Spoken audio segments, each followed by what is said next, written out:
जय श्री सीताराम। जय जय श्री बालाजी महाराज। प्रिय भक्तों, आप सभी को मेरा सादर नमस्कार। प्रिय भक्तों, आज हम आपको एक ऐसा शत्रुनाशक व संकट निवारण सिद्ध मंत्र के बारे में बताने जा रहा हूँ, जिस महामंत्र को जपना तो दूर, अगर एक बार प्रभु श्री हनुमान जी महाराज का ध्यान करके पूरा सुन भी लिया तो यकीन मानिए आपका बड़े से बड़ा शत्रु पूरी तरह से बर्बाद हो जाएगा।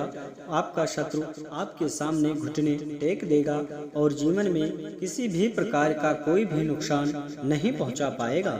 साथ ही जीवन के समस्त संकटों व परेशानियों का अंत हो जाएगा और आपकी सभी इच्छा व मनोकामना प्रभु जी की कृपा से शीघ्र ही पूरी हो जाएगी।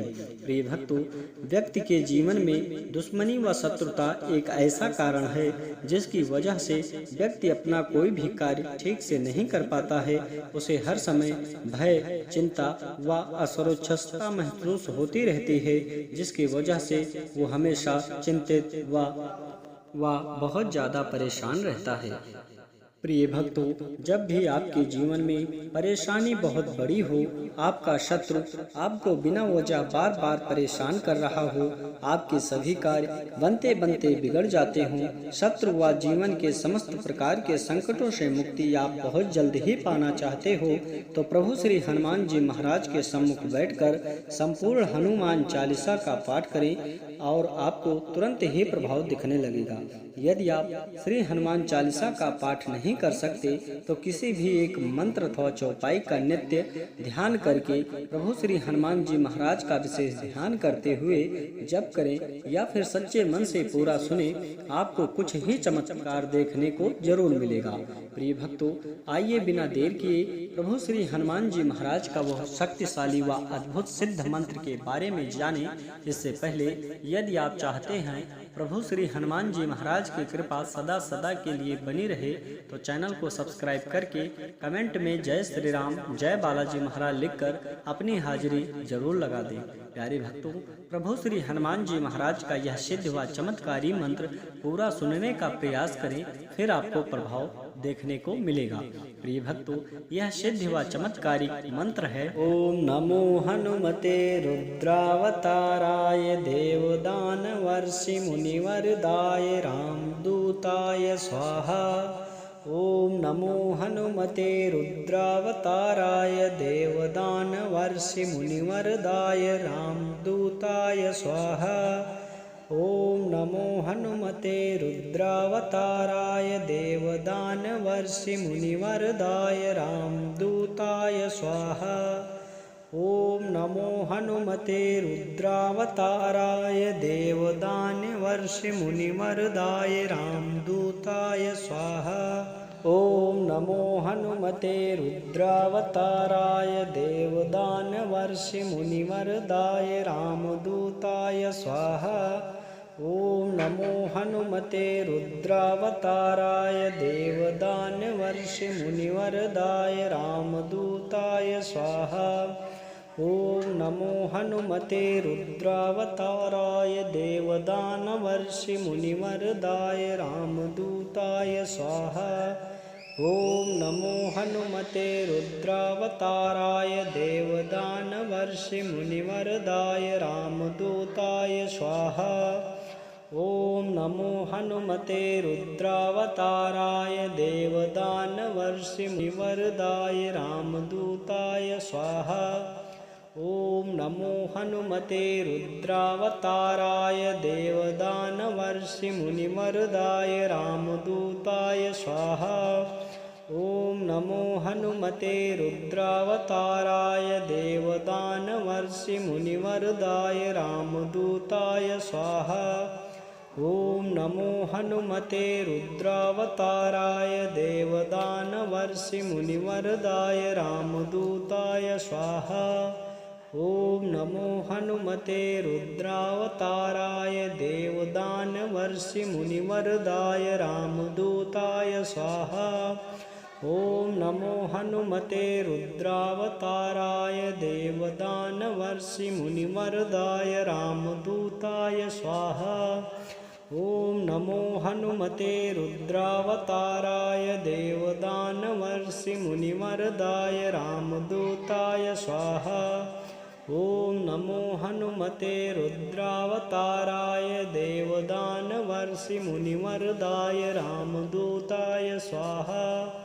ॐ नमो हनुमते रुद्रावताराय देवदानवर्षिमुनिवरदाय रामदूताय स्वाहा। ॐ नमो हनुमते रुद्रावताराय देवदानवर्षिमुनिवरदाय रामदूताय स्वाहा। ॐ नमो हनुमते रुद्रावताराय देवदानवर्षिमुनिवरदाय रामदूताय स्वाहा। ॐ नमो हनुमते रुद्रावताराय देवदानवर्षिमुनिवरदाय रामदूताय स्वाहा। ॐ नमो हनुमते रुद्रावताराय देवदानवर्षिमुनिवरदाय रामदूताय स्वाहा। ॐ नमो हनुमते रुद्रावताराय देवदानवर्षिमुनिवरदाय रामदूताय स्वाहा। ॐ नमो हनुमते रुद्रावताराय देवदानवर्षिमुनिवरदाय रामदूताय स्वाहा। ॐ नमो हनुमते रुद्रावताराय देवदानवर्षिमुनिवरदाय रामदूताय स्वाहा। ॐ नमो हनुमते रुद्रावताराय देवदानवर्षिमुनिवरदाय रामदूताय स्वाहा। ॐ नमो हनुमते रुद्रावताराय देवदानवर्षिमुनिवरदाय रामदूताय स्वाहा। ॐ नमो हनुमते रुद्रावताराय देवदानवर्षिमुनिवरदाय रामदूताय स्वाहा। ॐ नमो हनुमते रुद्रावताराय देवदानवर्षिमुनिवरदाय रामदूताय स्वाहा। ॐ नमो हनुमते रुद्रावताराय देवदानवर्षिमुनिवरदाय रामदूताय स्वाहा। ॐ नमो हनुमते रुद्रावताराय देवदानवर्षिमुनिवरदाय रामदूताय स्वाहा। ॐ नमो हनुमते रुद्रावताराय देवदानवर्षिमुनिवरदाय रामदूताय स्वाहा। ॐ नमो हनुमते रुद्रावताराय देवदानवर्षिमुनिवरदाय रामदूताय स्वाहा। ॐ नमो हनुमते रुद्रावताराय देवदानवर्षिमुनिवरदाय रामदूताय स्वाहा। ॐ नमो हनुमते रुद्रावताराय देवदानवर्षिमुनिवरदाय रामदूताय स्वाहा। ॐ नमो हनुमते रुद्रावताराय देवदानवर्षिमुनिवरदाय रामदूताय स्वाहा। ॐ नमो हनुमते रुद्रावताराय देवदानवर्षिमुनिवरदाय रामदूताय स्वाहा। ॐ नमो हनुमते रुद्रावताराय देवदानवर्षिमुनिवरदाय रामदूताय स्वाहा। ॐ नमो हनुमते रुद्रावताराय देवदानवर्षिमुनिवरदाय रामदूताय स्वाहा। ॐ नमो हनुमते रुद्रावताराय देवदानवर्षिमुनिवरदाय रामदूताय स्वाहा। ॐ नमो हनुमते रुद्रावताराय देवदानवर्षिमुनिवरदाय रामदूताय स्वाहा। ॐ नमो हनुमते रुद्रावताराय देवदानवर्षिमुनिवरदाय रामदूताय स्वाहा। ॐ नमो हनुमते रुद्रावताराय देवदानवर्षिमुनिवरदाय रामदूताय स्वाहा।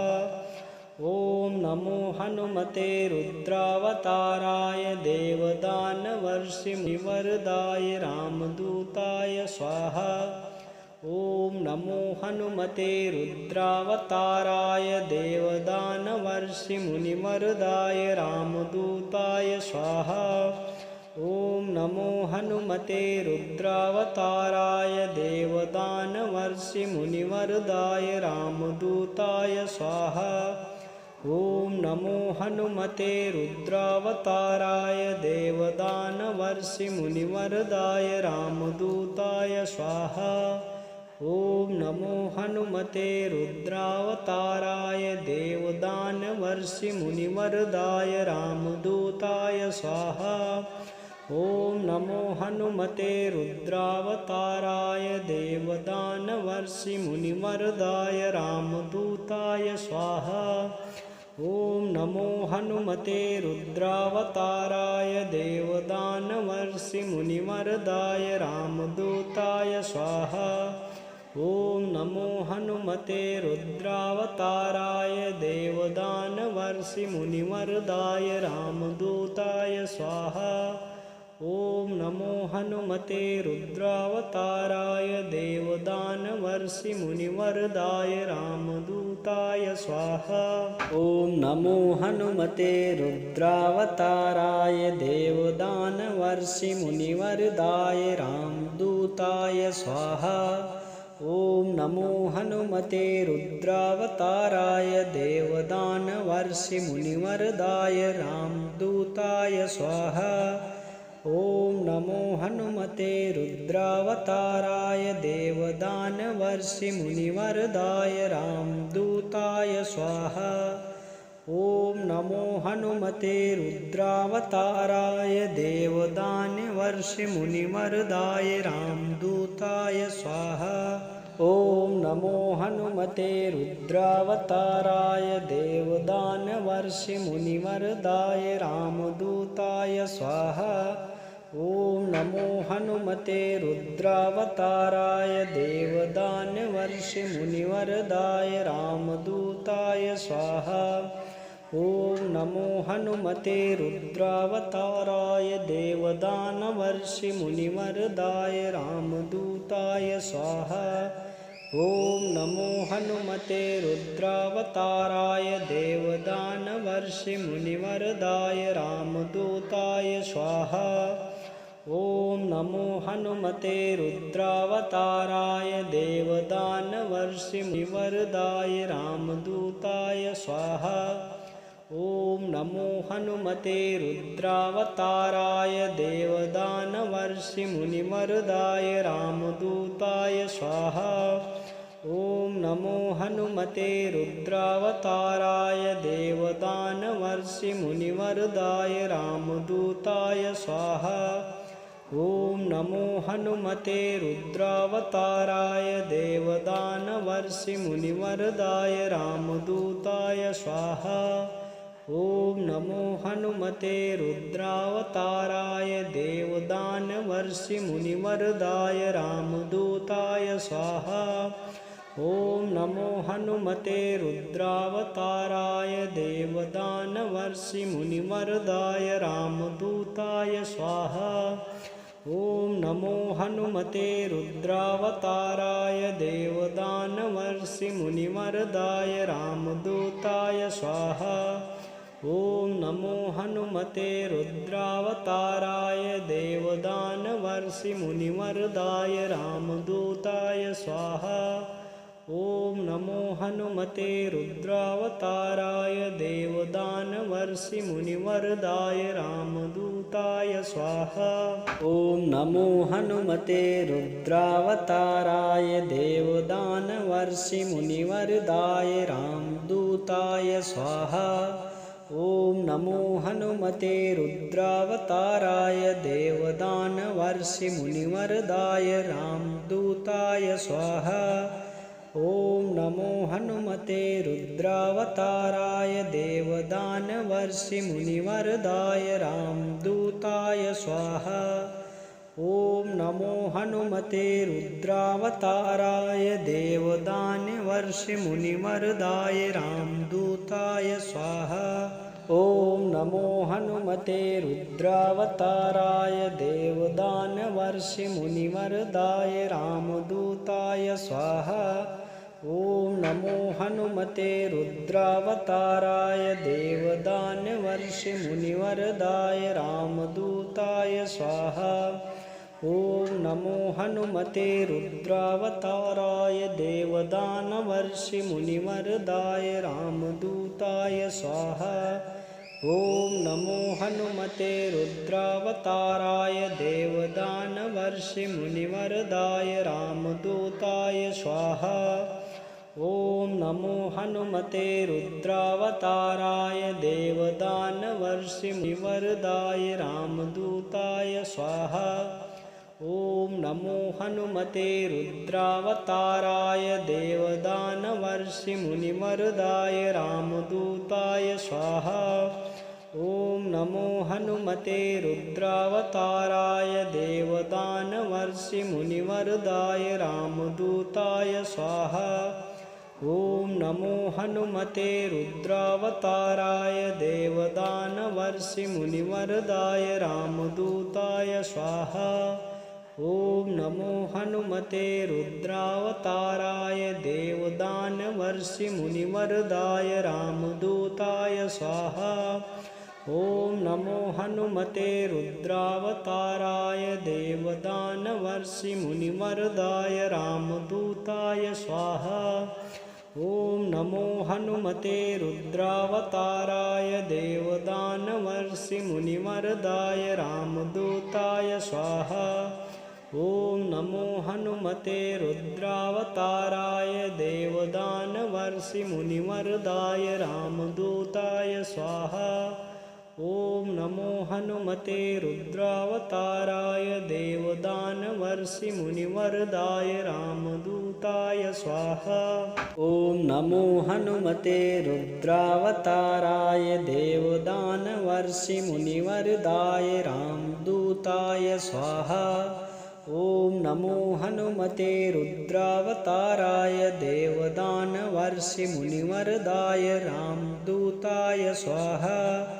ॐ नमो हनुमते रुद्रावताराय देवदानवर्षिमुनिवरदाय रामदूताय स्वाहा। ॐ नमो हनुमते रुद्रावताराय देवदानवर्षिमुनिवरदाय रामदूताय स्वाहा। ॐ नमो हनुमते रुद्रावताराय देवदानवर्षिमुनिवरदाय रामदूताय स्वाहा। ॐ नमो हनुमते रुद्रावताराय देवदानवर्षिमुनिवरदाय रामदूताय स्वाहा।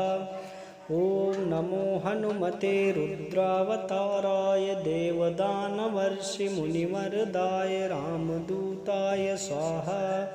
ॐ नमो हनुमते रुद्रावताराय देवदानवर्षिमुनिवरदाय रामदूताय स्वाहा। ॐ नमो हनुमते रुद्रावताराय देवदानवर्षिमुनिवरदाय रामदूताय स्वाहा। ॐ नमो हनुमते रुद्रावताराय देवदानवर्षिमुनिवरदाय रामदूताय स्वाहा। ॐ नमो हनुमते रुद्रावताराय देवदानवर्षिमुनिवरदाय रामदूताय स्वाहा। ॐ नमो हनुमते रुद्रावताराय देवदानवर्षिमुनिवरदाय रामदूताय स्वाहा।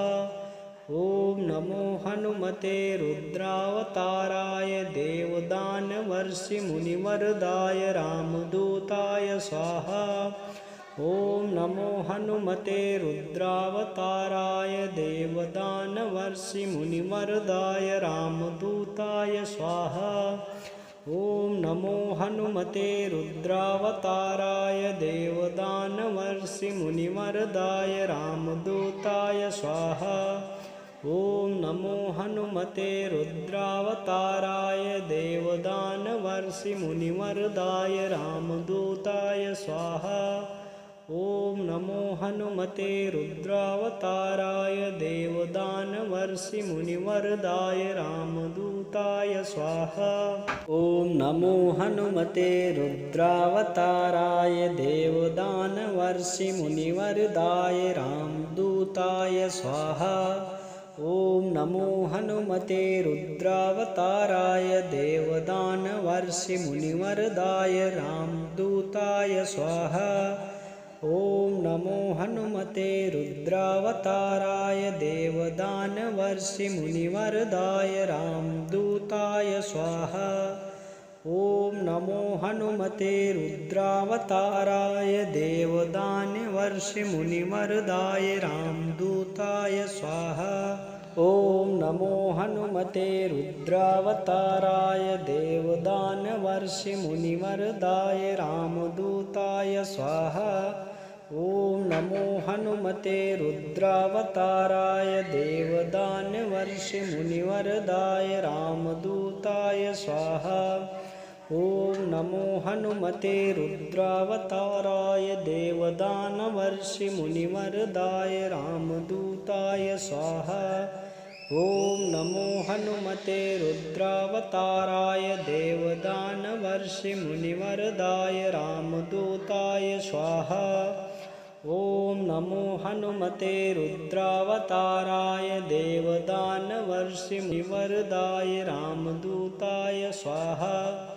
ॐ नमो हनुमते रुद्रावताराय देवदानवर्षिमुनिवरदाय रामदूताय स्वाहा।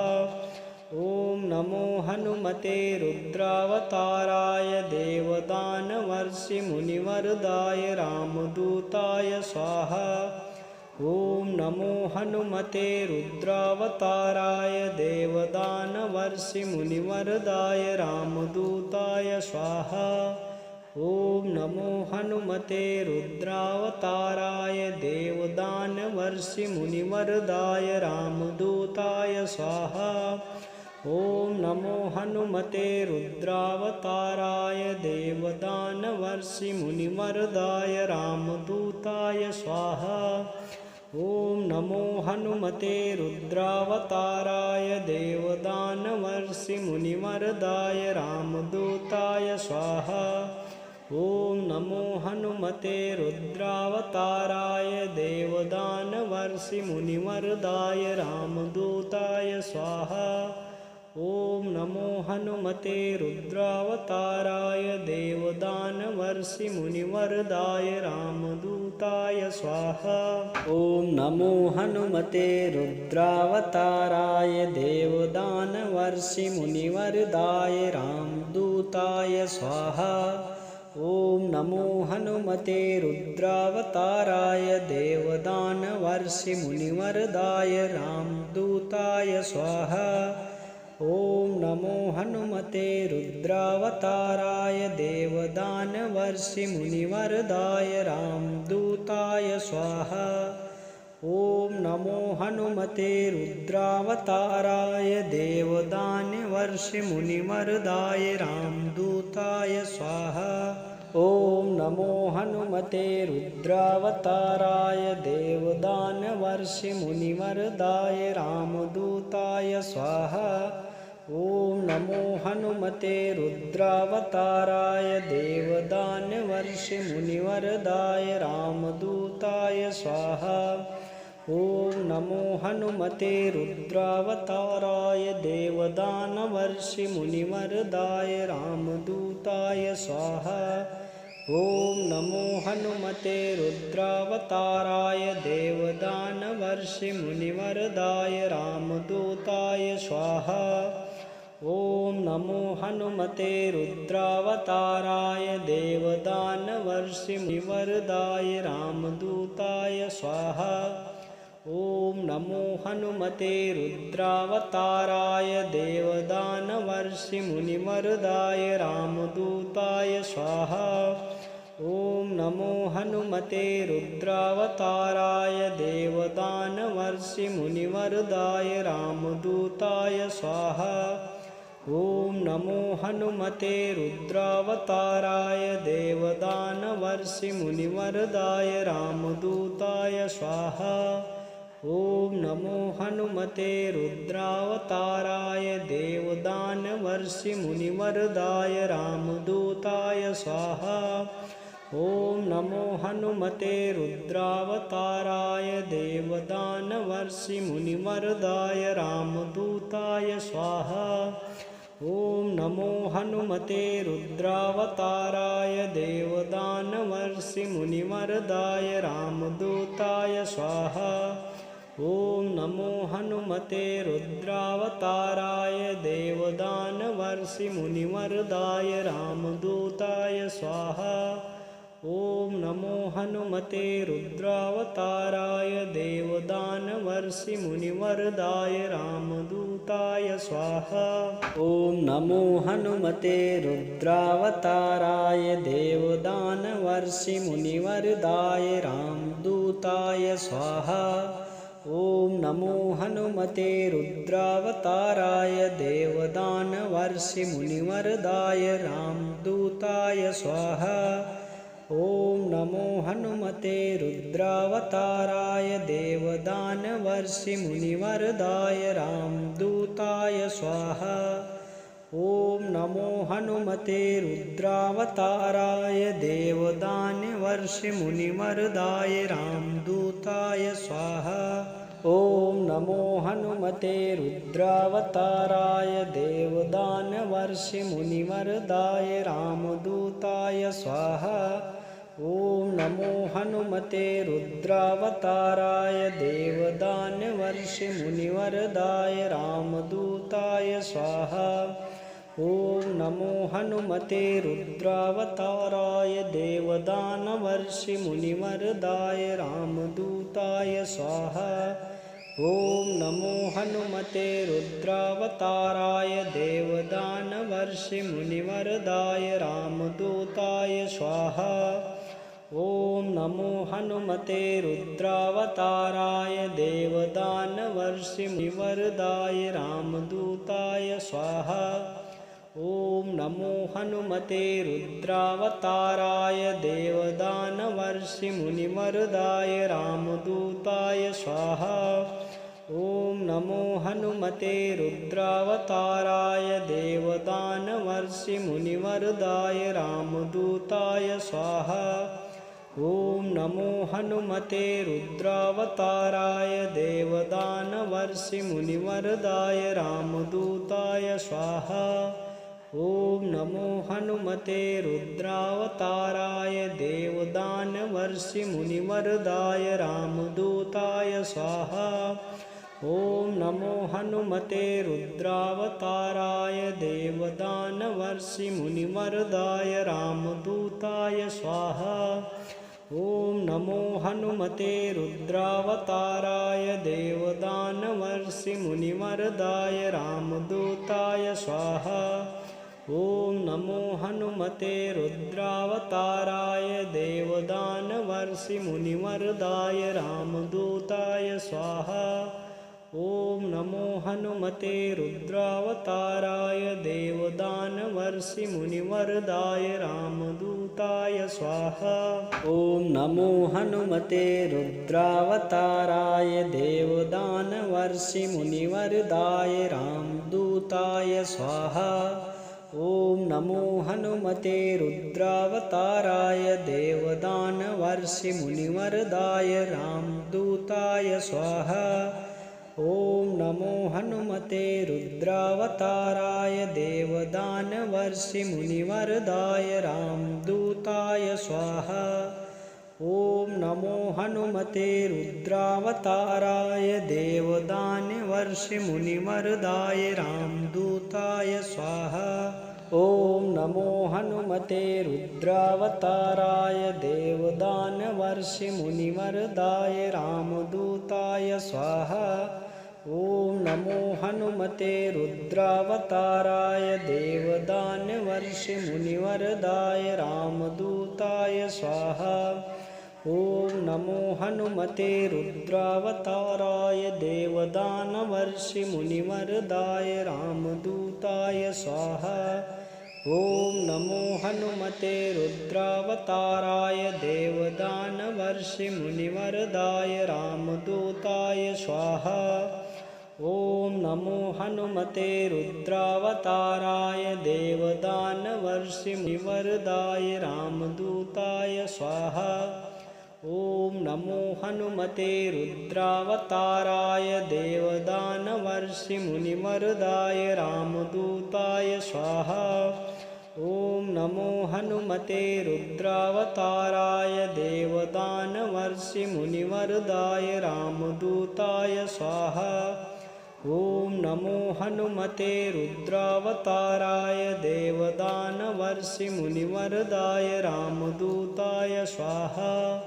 ॐ नमो हनुमते रुद्रावताराय देवदानवर्षिमुनिवरदाय रामदूताय स्वाहा। ॐ नमो हनुमते रुद्रावताराय देवदानवर्षिमुनिवरदाय रामदूताय स्वाहा। ॐ नमो हनुमते रुद्रावताराय देवदानवर्षिमुनिवरदाय रामदूताय स्वाहा। ॐ नमो हनुमते रुद्रावताराय देवदानवर्षिमुनिवरदाय रामदूताय स्वाहा। ॐ नमो हनुमते रुद्रावताराय देवदानवर्षिमुनिवरदाय रामदूताय स्वाहा। ॐ नमो हनुमते रुद्रावताराय देवदानवर्षिमुनिवरदाय रामदूताय स्वाहा। ॐ नमो हनुमते रुद्रावताराय देवदानवर्षिमुनिवरदाय रामदूताय स्वाहा। ॐ नमो हनुमते रुद्रावताराय देवदानवर्षिमुनिवरदाय रामदूताय स्वाहा। ॐ नमो हनुमते रुद्रावताराय देवदानवर्षिमुनिवरदाय रामदूताय स्वाहा। ॐ नमो हनुमते रुद्रावताराय देवदानवर्षिमुनिवरदाय रामदूताय स्वाहा। ॐ नमो हनुमते रुद्रावताराय देवदानवर्षिमुनिवरदाय रामदूताय स्वाहा। ॐ नमो हनुमते रुद्रावताराय देवदानवर्षिमुनिवरदाय रामदूताय स्वाहा। ॐ नमो हनुमते रुद्रावताराय देवदानवर्षिमुनिवरदाय रामदूताय स्वाहा। ॐ